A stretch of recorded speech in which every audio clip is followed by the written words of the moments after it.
again to my channel. So, nandito kayo tayo guys sa may Yamaha Bike Tagum upang mag-price update ng mga motor ni Yamaha for this month of April. Tatalakayin natin guys yung SRP, down payment at monthly installment. At syempre, alamin na din natin kung nag-promo ba sila.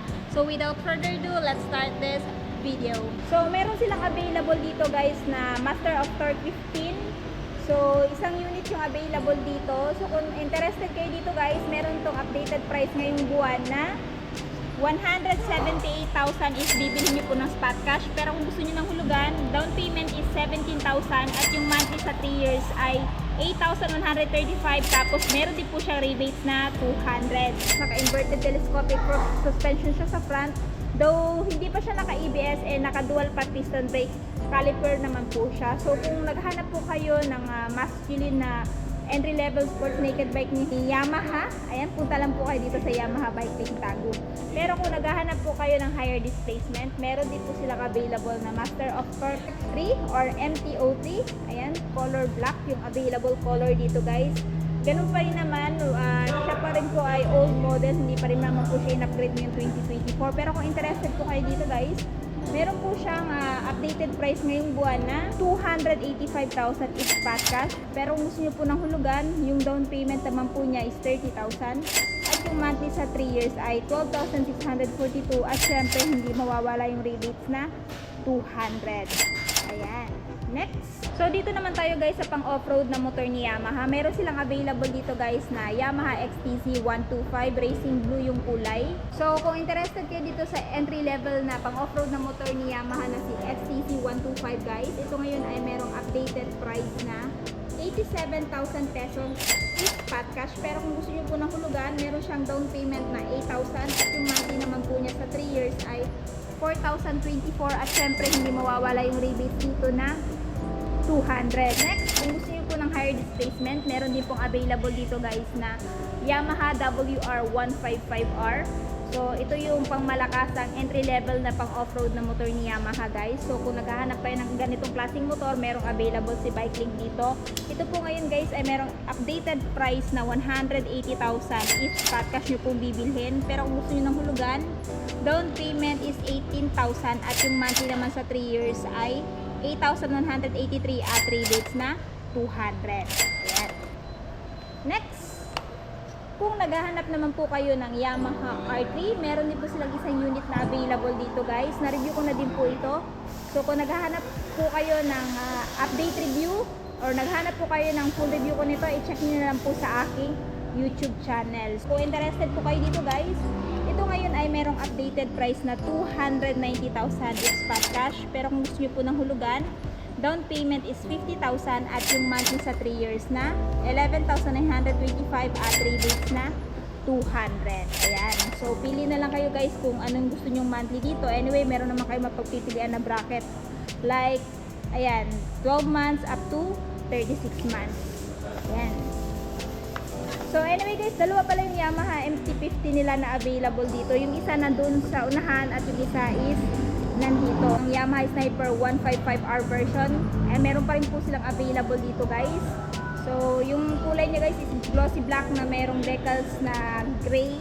Ayan, or dark gray at sky blue. So kung interested kayo dito guys, ngayong April meron siyang updated price na 128,339 if spot cash. Pero kung gusto nyo ng hulugan, down payment is 12,500 at yung monthly naman sa 3 years ay 5,725 at rebates na 200. Ayan. So kung gusto nyo pong makapanood ng review at walkthrough ko nito guys, i-check nyo na lang sa aking channel kasi na-review ko na din po itong isang to. Pero kung naghahanap po kayo ng standard version, meron din silang available dito na Yamaha Sniper 155.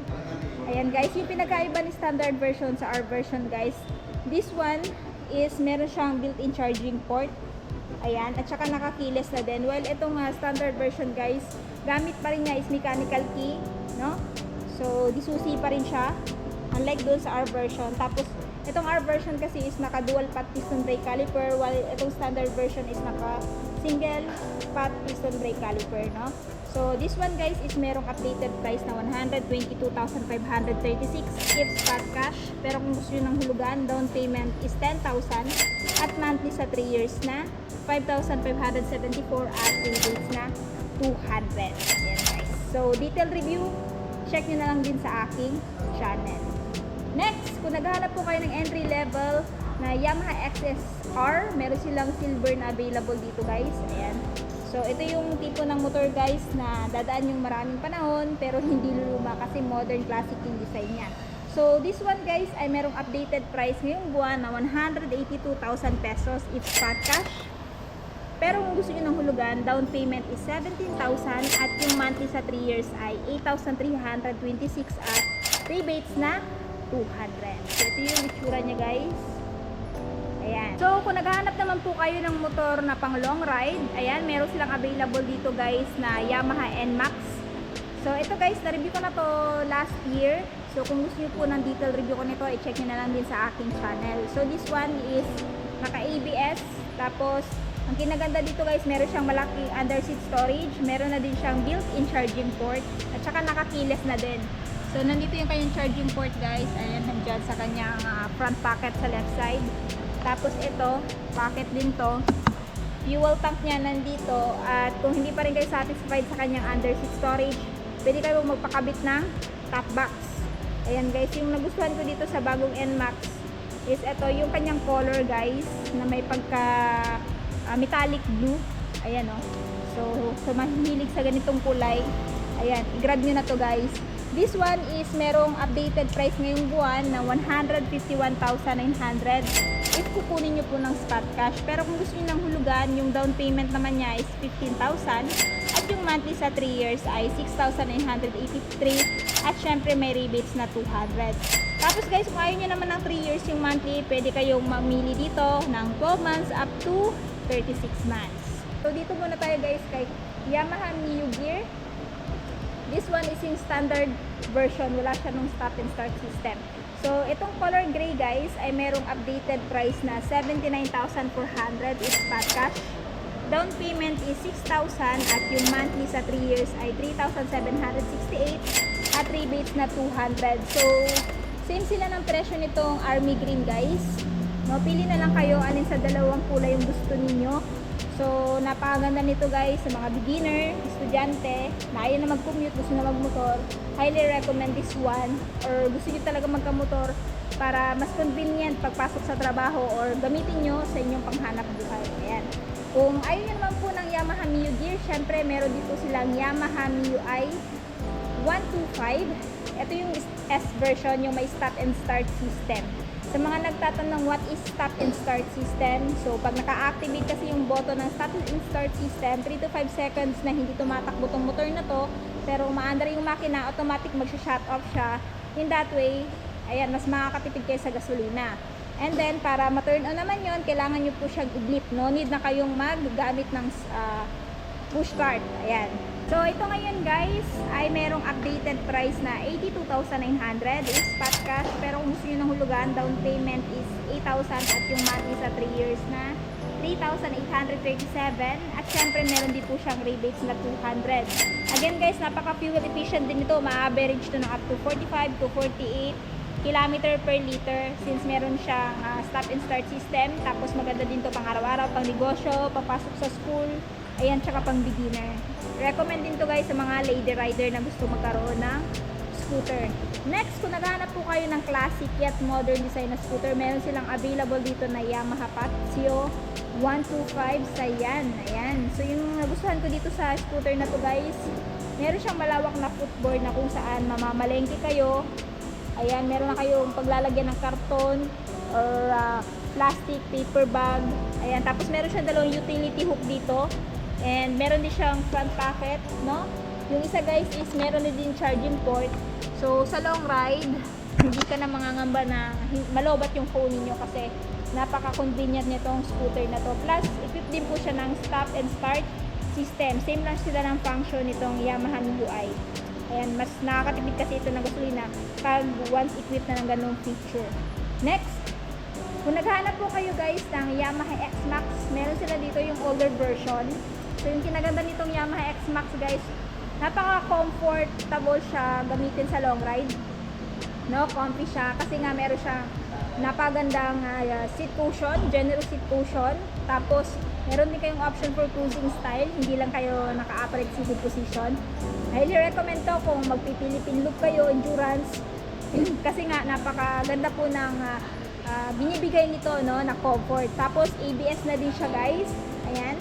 And kung interested naman kayo dito, guys, meron itong updated price ngayong buwan na 274,000 it's spot cash. Pero kung gusto nyo ng hulugan, ang down payment is 50,000 at yung monthly sa 3 years ay 11,161 at rebates na 200. Ayan, meron silang available na isang unit dito. Next, syempre hindi mawawala si Yamaha Mio Aerox. So yung dito, guys, is yung standard version. Yung standard version, guys, is yung naka-mechanical key pa rin. Hindi po siya nakakiles. So yung kinaganda dito, guys, malawak yung kanyang underseat. Plus, ayan, pwede nyo pakabitan ng top box kung hindi pa rin po kayo satisfied sa kanyang storage. So ngayon, guys, ito ay merong updated price ngayong buwan na 124,000 pesos is spot cash. Pero kung gusto nyo ng hulugan, meron siyang down payment, guys, na 12,000 at monthly sa 3 years na 5,783 at syempre meron din po siyang rebates na 200. So, aside nga pala sa color sa yan na Yamaha Patio, guys, meron din po silang available dito na matte orange. Na-review ko na din po ito. I-check nyo na lang po sa akin channel kung gusto nyo po ng mas detailed review pagdating dito sa Patio. Ayan. Tapos, aside pala dun sa metallic blue na NMAX, meron din po silang available na, ayan, matte black color. Same lang po sila ng specs at saka feature. So, ito palang Yamaha NMAX ngayon, guys, is hindi na daw po equipped ng Yamaha Motorcycle Connect. So, kanina, guys, nabanggit ko na merong available sila na Yamaha Mio Gear standard version. Meron din po pala silang available na Yamaha Mio Gear S version. So, yung S version, guys, kagaya ni Yamaha Mio ay S version, meron din po silang stop and start system. So, same lang naman po sila, no? Ng looks, kulay yung pinagkaiba, tsaka yung stop and start system. Ayan. Nice. So, ang color na available, guys, is para siyang mocha brown. So, kung mahilig kayo sa minimalist color na gaya nito, I highly recommend this one. So, ito nga pala ngayon, guys, ay merong updated price na 84,400 is spot cash. Pero kung gusto nyo ng hulugan, down payment is 7,000 at yung monthly naman sa 3 years ay ayan, 3,951 at syempre hindi mawawala yung rebates na 200. Ayan. So, aside sa matte black pala, guys, meron din po silang available na matte dark green na NMAX. Ayan. Tapos, sa mga gusto ng Yamaha Tri-City, meron pa rin po silang available dito. Hindi pa rin po nakukuha, no? So, ito si Yamaha Tri-City, guys, ay merong updated price na 143,911. It's spot cash, pero kung gusto nyo ng hulugan, down payment is 15,000 at yung monthly sa 3 years ay 6,591 at rebates na 200. Ayan. Nice. So, ayan, sa mga taga-Tagu, malapit dito sa Davao del Norte, naghahanap ng Tri-City, merong available si Yamaha Bike Link Tagu. So, kung naghahanap naman kayo, guys, ng Yamaha Mio Aerox S version, meron din po silang available dito. Ito, color white. So, this one, guys, yung pinagkaiba dun standard version, naka-keyless to, naka-ABS na din. At pagdating naman sa color, ayan, kikita nyo naman yung difference. Same lang po sila ng capacity ng fuel tank, under seat, same lang sila. So, na-review ko na din po ito, guys. Check nyo na lang po yung full at saka detailed review sa aking YouTube channel. I-search nyo lang po yung Yamaha Mio Aerox S version Langga Gale. So, ganun po yung pag-search para makita nyo po yung video natin dito. At kung interested naman kayo dito, meron siyang updated price ngayong buwan na 145,000 pesos. Pero kung gusto nyo ng hulugan, ang down payment is 14,000 at yung monthly sa 3 years ay 6,691. Ayan, guys. Naghahanap kayo ng motor na panghanap buhay o pang sidecar, guys. Ayan, at saka matipid na gasolina na motor, I highly recommend Yamaha YTX 125. This one, guys, is kayang umabot ng up to 70 km per liter.